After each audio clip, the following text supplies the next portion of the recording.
Hey ladies and gentlemen, welcome back to my channel Basic Economics with Joseph. Today's topic of discussion is going to be about firearms. Before I get into the video, please understand my voice is kind of hoarse, so just bear with me.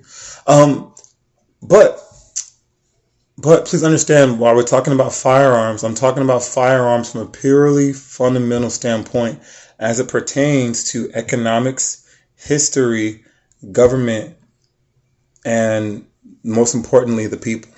All right, you and I. So, ladies and gentlemen, I own a firearm. The reason why I own a firearm is for many different reasons. Number one, I've been very open about talking about gold and silver. So, things can happen in seconds. And so, police could be away in minutes. So I'd rather be able to protect myself if necessary. I also do understand that more and more you have weak men who are making hard times.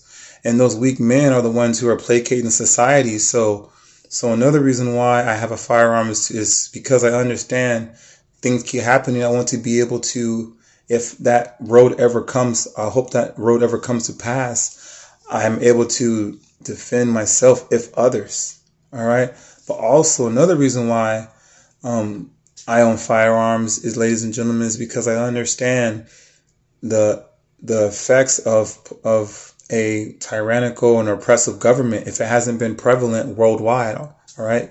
So, ladies and gentlemen, if you notice, history is repeating.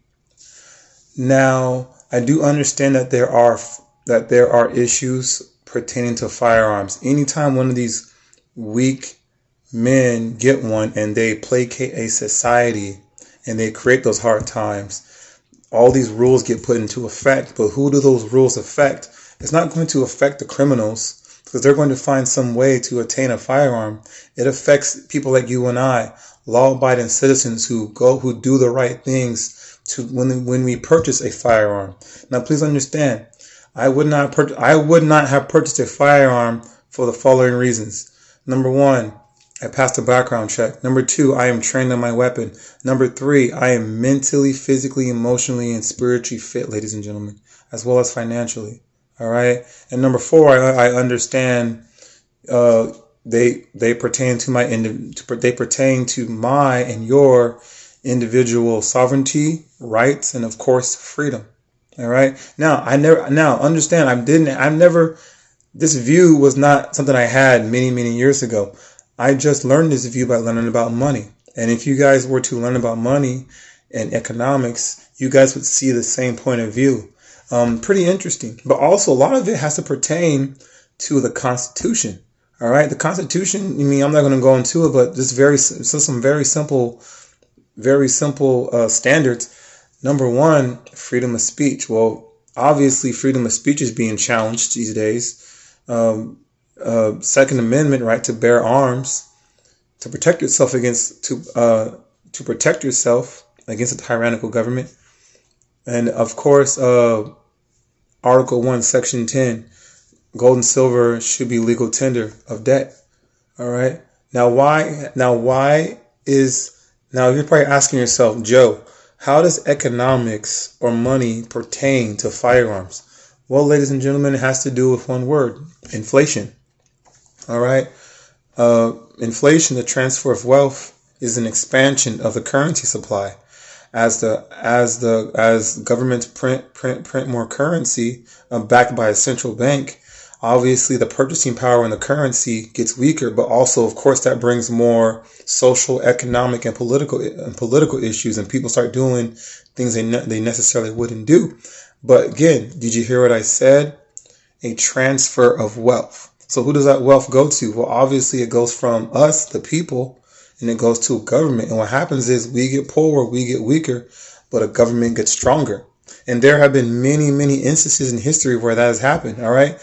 Historically speaking, less than 100 years ago, when a tyrannical and oppressive government disarmed a people, the next thing they did was they imprisoned them in concentration camps and they massacred them. Over 6-7 million people, ladies and gentlemen. I'm talking about the Holocaust. Actually, it's more than that. All right. Why? Because very simply, they didn't have the means to protect and defend themselves from an oppressive and tyrannical government.